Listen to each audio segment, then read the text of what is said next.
Caller, you're live on the air. Please tell us your name. Where are you calling from? Yes, hi, my name's Ray. In, I believe it's the book of Matthew, there's this conversation that Jesus is having, and he's talking to the scribes and the Pharisees, and he's obviously calling down this particular group of Pharisees, calling them hypocrites and stuff. Right. But the interesting thing to me is that he says that the Pharisees, that they sit in the seat of Moses, Matthew 5, which is a big. And then he says, to do what they say to do. And of course, he says, don't do as they do. But he specifically says that they sit in the seat of Moses, and says that to do what they teach you to do, which is super interesting, because the Pharisees were Orthodox Jews. If they sit in the seat of Moses, they're more than likely, probably like chief priests or something. And they would have believed in an Oral Torah.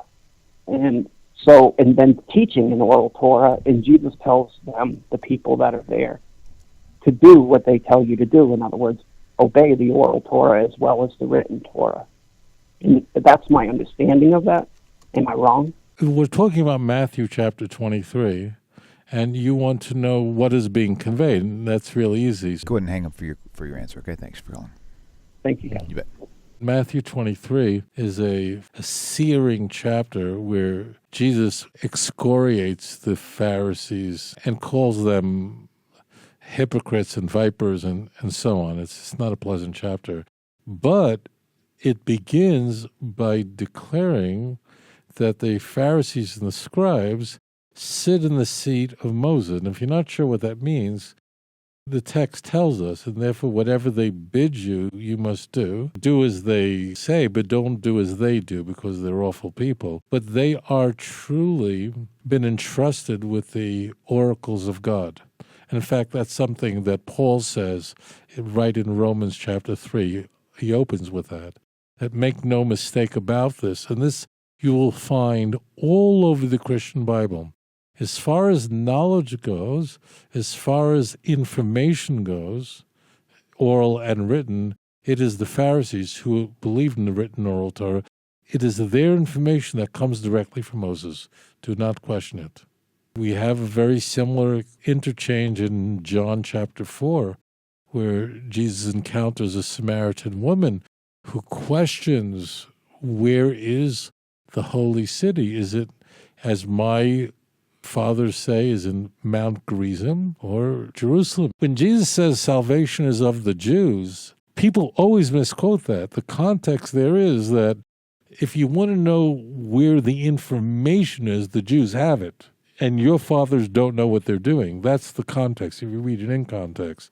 So the Christian Bible is very consistent that do not question the information that the Pharisees and scribes are conveying. In fact, we are told in the Sermon on the Mount, in the same Matthew, unless your righteousness exceeds that of the Pharisees and scribes, you're gone. The righteousness, the knowledge of the Pharisees and scribe is the gold standard in the Christian Bible for what was conveyed through the prophets, not the Sadducees.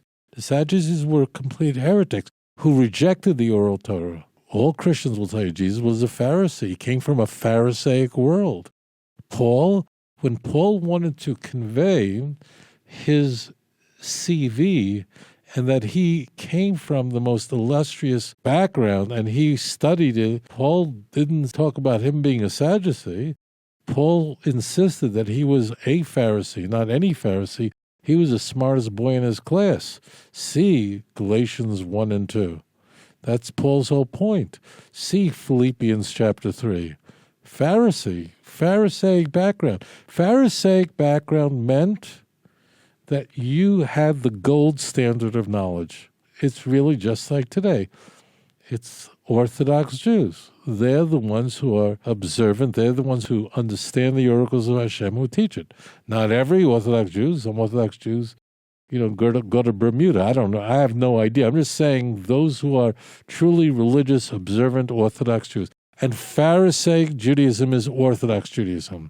It just Pharisaic is an anachronism.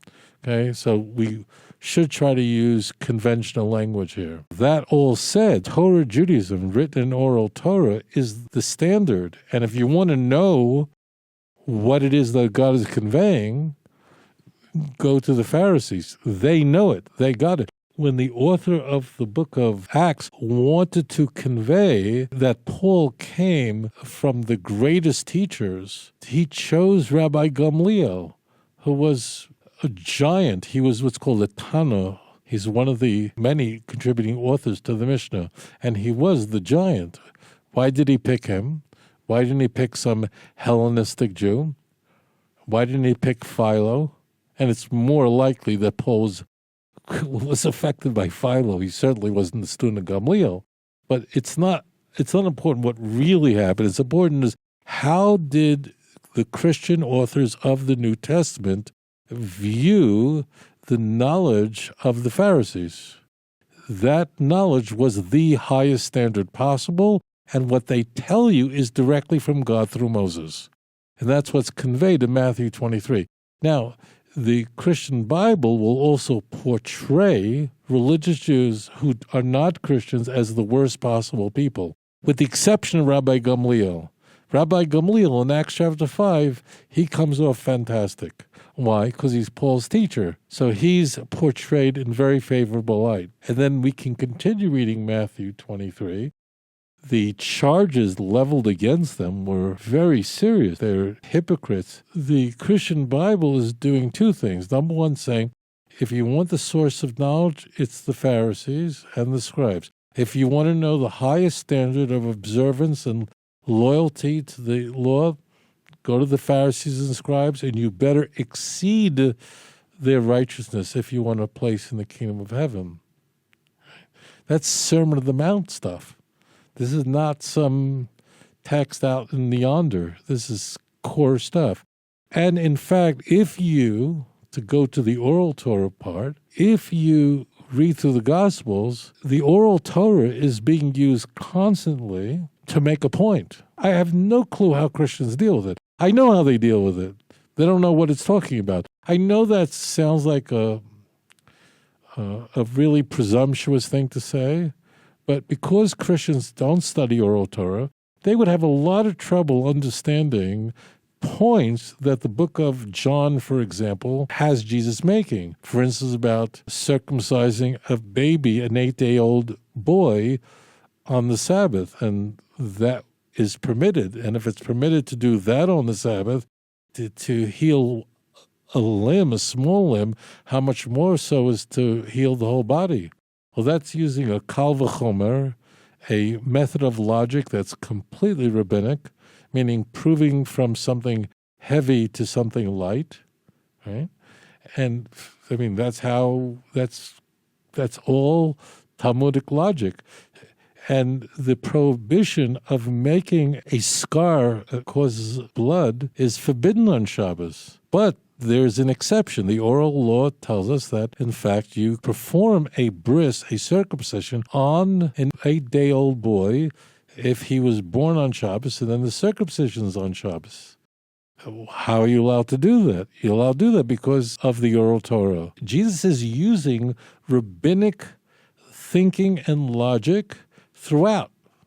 And Christians don't know this. I have a whole chapter in Volume 1 where I discuss this. And Christians are clueless, and they just have this visceral hatred towards the Oral Torah, which developed very quickly, second, third, and it's by the 4th century with Constantine's declaration on when Easter should be celebrated.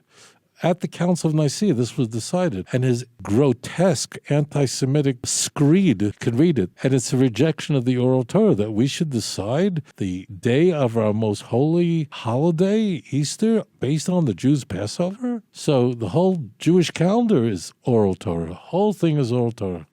These Messianics who celebrate Sukkot, and they celebrate Passover, and they do it based on the Jewish calendar. That's total Oral Torah. Total. And no one notices. We Messianics only believe in biblical Judaism. You believe in Rabbinic Judaism. Look, if you never heard that, that means you grew up in Antarctica. But it's all nonsense because the whole Jewish calendar, from beginning to end, is completely Oral Torah. You're going, well, why is it Oral Torah? Just look up. There's a moon. There's a new moon. And well, it doesn't work that way. Because if you had a pure lunar calendar, your year will be 354 days. You can't have a 354-day year because you're losing 11 and a quarter days a year. And the Torah says in Deuteronomy 16, verse 1, that Passover has to come out in the springtime. And the seasons are determined by the solar calendar, not by the lunar calendar. So that means they have to work together. That means you need an intercalation. Well, what is the intercalation? When, how often, where? So take my word for it now. I have all chapters on this. It's all Oral Torah. And this is why I care so much. People say, why do you care about these Christians? Because they don't know this. They really don't. Even those who are studious, they just don't know. They don't know. In fact, I'll say something that will blow your head off.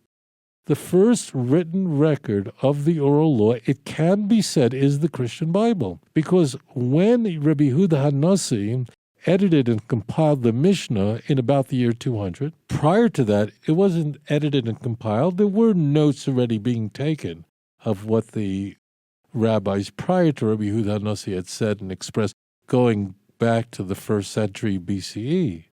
But really, those notes don't survive. They only survive in the edited text of the Mishnah and Brises and so on. So therefore, we actually have the first mention of the Oral Torah in writing is in the Christian Bible. I know that what I just said to you probably is such a mind blower. I would imagine people who are watching this, you're probably just losing your mind just hearing this because this is outrageous. What's a Sabbath day journey found in the book of Acts? That's all Oral Torah. What does that mean? Why should there be a Sabbath day journey? What does that mean? And how do they come up with that? And, well, it's all over the place. So the key is that there is a distinction made throughout the Christian Bible between the knowledge of the Orthodox Jews, the Pharisaic Jews, and their behavior. Their knowledge was the gold standard, the highest standard possible. What they teach you is from God. They sit in the seat of Moses. Your fathers, meaning the Samaritans, they don't know. The Jews know. Therefore, salvation is of the Jews. That's the proper context. Always quoted out of context. But they're vipers and hypocrites and the worst people in the world. And Matthew 23 ends by saying, only with the conversion of the Jews, only then can I make my second coming. I will not return unless you say, blessed is he that comes in the name of the Lord. Matthew 23, verse 39.